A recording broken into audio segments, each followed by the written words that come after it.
नमस्कार। मैं अनिल कुमार गुप्ता, राजकीय महाविद्यालय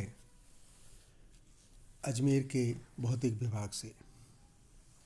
हम फर्स्ट ईयर में पिछले 3 दिनों से जो अपना द्वितीय पेपर है दोलन एवं तरंगें, उसको प्रारंभ किए थे। हमने अपने इन 3 व्याख्यान में सरल आवर्त गति किसे कहेंगे, दोलनी गति क्या है और क्या प्रत्येक दोलनी गति सरल आवर्त गति होगी, किसी विभव कूप में कण की जो गति है वो किस प्रकार की होती है, और सरल आवर्त गति के लिए हमने समीकरण व्युत्पन्न किए थे। हमने विस्थापन का समीकरण, वेग का, त्वरण का और ऊर्जा के समीकरण भी निकाले थे। गतिज ऊर्जा, स्थितिज ऊर्जा, साथ ही साथ हमने एवरेज काइनेटिक एनर्जी और एवरेज पोटेंशियल एनर्जी के मान भी निकाले थे। परीक्षा में कई बार इन पैरामीटर्स के ग्राफ के लिए हमको कह दिया जाता है। आप देखिएगा, मैंने इस ग्राफ में टाइम पीरियड के रेस्पेक्ट में प्रथम जो ग्राफ है उसमें विस्थापन को निरूपित किया है। विस्थापन का जो मान है वो x = a sin ω0t है, तो बिल्कुल विस्थापन साइन फॉर्म में है। फिर आप देख रहे हैं दूसरा ग्राफ जो वेलोसिटी का है, b = a ω0 cos ωt। हमने t के मान दे करके t/4, t/2, 3t/4, capital T, complete time period, और इस प्रकार से अनेक बिंदु निकाले हैं और फिर ग्राफ के मान को हमने निरूपित किया है। दूसरा ग्राफ प्लॉट करने का मेथड आपने मैथमेटिक्स में सीखा हुआ है, जिसे आप कर्व ट्रेसिंग भी कहते हैं, उससे भी हम कर सकते हैं। तो दूसरा जो ग्राफ हमने खींचा है वह वेलोसिटी का हो गया। तीसरा ग्राफ हमने एक्सीलरेशन का दिखाया है, f = -ω0² x। Fourth graph force के लिए है। कोई कण जब सरल आवर्त गति कर रहा है तो उस पर जो कार्यकारी बल है, जो रीस्टोरिंग फोर्स होगा। और फिर लास्ट 5वां और छठा जो ग्राफ हमने खींचा है वह स्थितिज ऊर्जा और गतिज ऊर्जा के निरूपण के लिए है। इसी क्रम में हमने जो दूसरा ग्राफ है वह दूसरा ग्राफों का समुच्चय हमने एम्पलीट्यूड, जब कोई पिंड अपनी माध्य अवस्था के इधर उधर गति करता है, तो मान लीजिएगा हमने कहा जो अधिकतम विस्थापन है वह -a से +a है, जिसे अधिकतम विस्थापन को हम आयाम कहते हैं। और हमने इस आयाम रेंज में पुनः पूरा जो ग्राफ निरूपित किया है वह विस्थापन, वेग, त्वरण, बल, स्थितिज ऊर्जा और गतिज ऊर्जा। हमें कई बार परीक्षा में इनमें से कोई से भी 2 ग्राफ ड्रॉ करने के लिए बोला जा सकता है, अतः हमें इसका अभ्यास करना चाहिए। अब हम अपने इस विषय को और आगे बढ़ाते हैं। अब इस विषय में हम सरल आवर्त गति को और अच्छे ढंग से समझने के लिए अनेक उदाहरणों पर विचार करते हैं। अनेक उदाहरणों पर हम विचार करते हैं, जिसमें पहला है if mass is attached to a spring. मान लीजिए कोई क्षैतिज स्प्रिंग से जुड़ा हुआ द्रव्यमान है और हम उसके दोलन पर विचार कर रहे हैं। डायग्राम पर आप ज़रा ध्यान दें। एक स्प्रिंग जो घर्षण रहित सतह पर है और हम ये मान के चलें आदर्श अवस्था कि ये बाहरी ने इसके एक सिरे को क्लैंप किया हुआ है और इससे द्रव्यमान को अटैच किया हुआ है। इस स्थिति में यदि हम स्प्रिंग को थोड़ा खींच करके छोड़ देंगे, तो थोड़ा सा खींच करके छोड़ देने पर पिंड अपनी माध्य स्थिति के इधर उधर दोलन करने लगेगा। ऑसिलेशंस प्रारंभ हो जाएंगे। हम जानते हैं कि स्प्रिंग में जो रिस्टोरिंग फोर्स है वो विस्थापन के प्रोपोर्शनल होता है, समानुपाती होता है। हुक का नियम की पालना होती है। साथ ही साथ यदि विस्थापन x है तो हम इस समीकरण को किस प्रकार से हुक के नियमानुसार लिख सकते हैं, F = -kx। k यहाँ पर स्प्रिंग कांस्टेंट है और इस समीकरण में एक ऋणात्मक चिन्ह अपीयर्ड हो रहा है और यह ऋणात्मक चिन्ह यह दर्शाता है कि जो प्रत्यानयन बल है वह विस्थापन के विपरीत दिशा में उत्पन्न होता है, जैसा कि हमने पहले किया था। यह समीकरण नंबर 1 है जिसे हमने स्प्रिंग के नियम से लिखा है। दूसरा, यदि पिंड में कोई त्वरण उत्पन्न हो रहा है, त्वरण का मान लीजिएगा d2x/dt² है, तब न्यूटन्स के नियम से जो फोर्स लगेगा वो ma होगा। परिणाम स्वरूप पहला समीकरण और द्वितीय समीकरण दोनों बल के हैं, अतः दोनों बराबर होने चाहिए। इसलिए हमने लिखा है m d2x/dt² = -kx और ये एक्सप्रेशन फिर आ जाएगा d2x/dt² + k/mx = 0। अब ये जो समीकरण निकल के आया है, यह समीकरण जो अपना सिंपल हार्मोनिक मोशन है उसके इक्विवेलेंट है। अतः हम टाइम पीरियड को लिख सकते हैं t = 2π√m/k। आपको ध्यान होगा, मैंने आपको प्रथम अपने व्याख्यान में बताया था कि हम k/m को ओमेगा स्क्वायर लिख रहे हैं। इसका क्या कारण है, उस मान को मैंने बतलाया था। यदि हम दूसरा केस लें, मान लीजिए क्षैतिज के बजाय अगर वर्टिकल हो, जरा इस डायग्राम पर देखिएगा। इस डायग्राम से हम विवेचना करते हैं। स्प्रिंग है, एक सिरा क्लैंप है और स्प्रिंग की लंबाई L है। हम इस दूसरे सिरे पर कोई पिंड जिसका द्रव्यमान m है उसको लटका देते हैं। उसको लटका देने से जो स्प्रिंग है उसकी लंबाई में कुछ वृद्धि हो जाती है। मान लीजिएगा जो वृद्धि हुई है वो बाई की हो गई है। अतः साम्य अवस्था में स्प्रिंग की कुल लंबाई L + बाई हो गई है। तीसरी स्थिति है जब हम थोड़ा सा इस द्रव्यमान को खींचें, विस्थापन दें, मान लीजिए डेल्टा बाई से हमने सरकाया है, खिसकाया है, तो उस केस में स्प्रिंग की कुल लंबाई जो बन जाएगी वह L + बाई + डेल्टा बाई बन गई है। और जब हम इसे छोड़ देंगे तो इस स्थिति में यह दोलन करने लगेगा। आप देखिएगा जो द्वितीय स्थिति है, उस द्वितीय स्थिति में पिंड के लटकाने पर थोड़ा सा लंबाई में वृद्धि हुई है जो बाई से हुई है। अतः हम हुक के नियमानुसार लिख सकते हैं F = -k/। परंतु इस द्वितीय स्थिति में आप देख रहे हैं कि यह संतुलन अवस्था है। अगर ये संतुलन अवस्था है, इसका अर्थ हुआ कि जो परिणामी बल है वह शून्य होना चाहिए। परिणामी बल शून्य होना चाहिए, इसका मतलब क्या हुआ, जो F है और जो पिंड का भार है उनका जो योग है वह शून्य होना चाहिए। It means F + mg = 0। Therefore F = -mg and F = -k/। Therefore k/, = mg।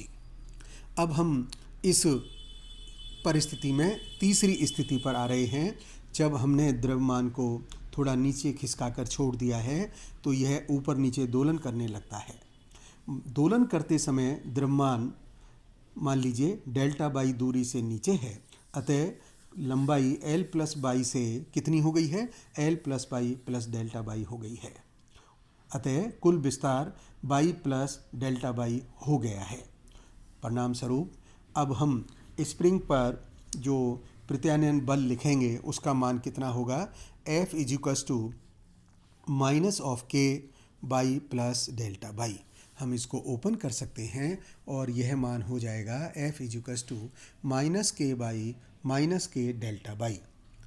Now the net force on this body, इस बॉडी के ऊपर जो परिणामी बल है वह लगेगा, उस परिणामी बल में अब जो कमी है वो केवल वस्तु के भार की है, अतः मुझे इस समीकरण में वस्तु का भार और जोड़ देना चाहिए। परिणाम स्वरूप परिणामी बल हो गया F प्लस एम जी।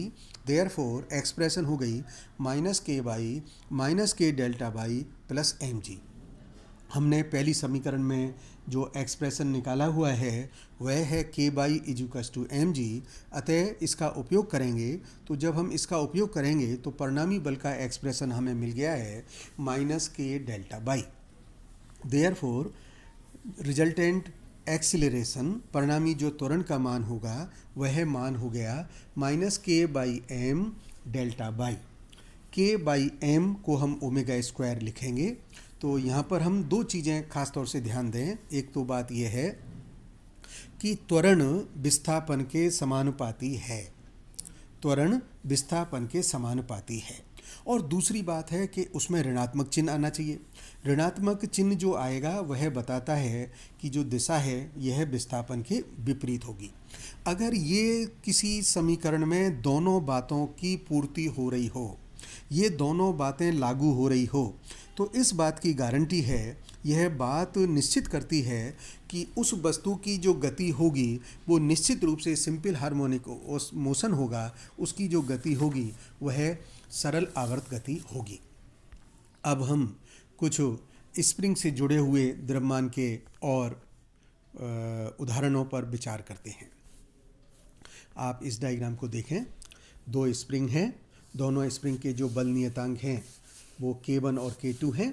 दोनों समांतर रूप से जुड़ी हुई हैं, समांतर क्रम में है, और हमने एक वस्तु जिसका द्रव्यमान m है को जोड़ दिया है।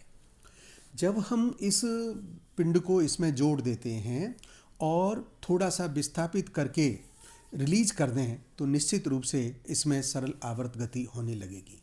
खास बात क्या है? खास बात यह है चूँकि यह समांतर क्रम में है, परिणाम स्वरूप जो विस्थापन होगा वह विस्थापन आप देखिएगा दोनों ही स्प्रिंग में समान होगा, परंतु स्प्रिंग कांस्टेंट अलग अलग है, इसलिए प्रत्यानयन बल भी अलग अलग होगा। पहली स्प्रिंग में मान लीजिए प्रत्यानयन बल है F1, दूसरी में है F2, इसलिए हम कह सकते हैं F1 इजुकस to minus K1 by, और F2 दूसरी स्प्रिंग में जो रिस्टोरिंग फोर्स है F2 इजुकस to minus K2 by. ध्यान दीजिएगा चूंकि यह समांतर क्रम में है इस कारण से फोर्स अलग अलग है, परंतु जो विस्थापन है उसकी मान समान है। अतः परिणामी बल F इजुकस to F1 plus F2। Therefore F1 F2 के यदि हम मान रखें तो ये मान हो जाएंगे minus K1 y minus K2 y, minus sign को कॉमन लिया जा सकता है, विद इन ब्रैकेट रह जाएगा K1 प्लस K2 बाई, और it is equals to minus K y. तो हम क्या मान सकते हैं कि यदि ऐसे केस में जब दोनों स्प्रिंग को समांतर क्रम से रखा गया है तो प्रभावी जो बल नियतांक हमको मिल रहा है उसका मान होता है K इजुकस to K1 plus K2, और इस प्रकार से हम टाइम पीरियड के मान को भी निकाल सकते हैं। इस प्रकार के संयोजन से जो संबंध है ये हमको याद रखना चाहिए, क्योंकि हमें कई अंकित प्रश्नों में इसकी मदद लेनी है। अब हम एक दूसरे उदाहरण पर विचार करते हैं। दूसरा उदाहरण इस प्रकार से है कि जो वस्तु है जिसका पिंड का द्रव्यमान m है उसे हमने दोनों स्प्रिंगों के मध्य में लगा दिया है। जब हम दोनों स्प्रिंग के मध्य में लगा देंगे तो क्या खास बात होगी? पहली स्प्रिंग का बल नियतांक K1 है, दूसरी का K2 है। जब कोई वस्तु जिसका द्रव्यमान m है मध्य में लगा दी गई है तो पहली स्प्रिंग में इस वस्तु के कारण उसका कुछ विस्तार होगा। विस्तार होने पर जिस मात्रा में उसका विस्तार होगा द्वितीय स्प्रिंग में उतना ही संकुचन होगा। यह बात समझने की है। बस इतना सा समझने के बाद हम इस समस्या को हल कर सकेंगे। जरा देखिएगा, विस्थापन बाई देने पर स्प्रिंग K1 की लंबाई में बाई के बराबर वृद्धि होगी, तो निश्चित रूप से स्प्रिंग K2 में बाई के बराबर संकुचन होगा। अतः स्प्रिंग K1 द्वारा द्रव्यमान पर आरोपित बल माइनस K1 बाई होगा, तो द्वितीय स्प्रिंग पर माइनस K2 बाई होगा। और निश्चित रूप से ये जो बल लगेंगे दोनों ही ऊपर की ओर लगेंगे, अर्थात इनकी दिशा विस्थापन के विपरीत होगी। अतः हम परिणामी बल का मान लिख सकते हैं F = minus K1 y minus K2 by, बिल्कुल पहले की तरह जैसे अभी हमने किया था। और इसमें भी हमको प्रभावी बल नियतांक का जो मान मिलेगा वह बल नियतांक का जो मान है वह K = K1 + K2 होगा। और इसकी मदद से हम निश्चित रूप से आवर्तकाल का मान भी निकाल सकेंगे। एक तीसरी और एक्सरसाइज पर विवेचना करते हैं, इसको और जानते हैं। और उसकी स्थिति इस प्रकार से है, इसको देखिएगा। इसमें दोनों स्प्रिंग अब श्रेणी क्रम में सीरीज में जोड़ दी गई है। दोनों स्प्रिंग जिनके बल नियतांक के मान K1 और K2 है सीरीज में जोड़ दी गई हैं। और जो वस्तु जिसका द्रव्यमान m है वह आखिरी सिरे पर लटका दी गई है। हम इस वस्तु के में विस्थापन देंगे, तो विस्थापन देने पर क्या होगा कि चूंकि ये सीरीज में है, इसलिए सीरीज में होने पर इनमें बल का मान तो समान लगेगा दोनों स्प्रिंग पर, परंतु विस्थापन के मान अलग अलग होंगे। मान लीजिएगा प्रथम स्प्रिंग में विस्थापन y1 है, द्वितीय स्प्रिंग में विस्थापन y2 है और परिणामी विस्थापन y है। यह बात समझ करके हम निश्चित रूप से इस समस्या को भी हल कर सकते हैं। मान लीजिए y से जब हम विस्थापित करते हैं तो दोनों स्प्रिंग में प्रत्यानयन बल समान होगा, विस्थापन अलग अलग होंगे। इसलिए परिणामी विस्थापन का जो समीकरण होगा वह होगा y = y1 + y2। हम इस समीकरण से y1 y2 के मान रख रहे हैं, तो ये मान हो गया है -Fyk = -Fyk1 -Fyk2 माइनस दोनों सभी तरफ से छोड़ा जा सकता है। अतः समीकरण मिलेगा 1/k = 1/k1 + 1/k2।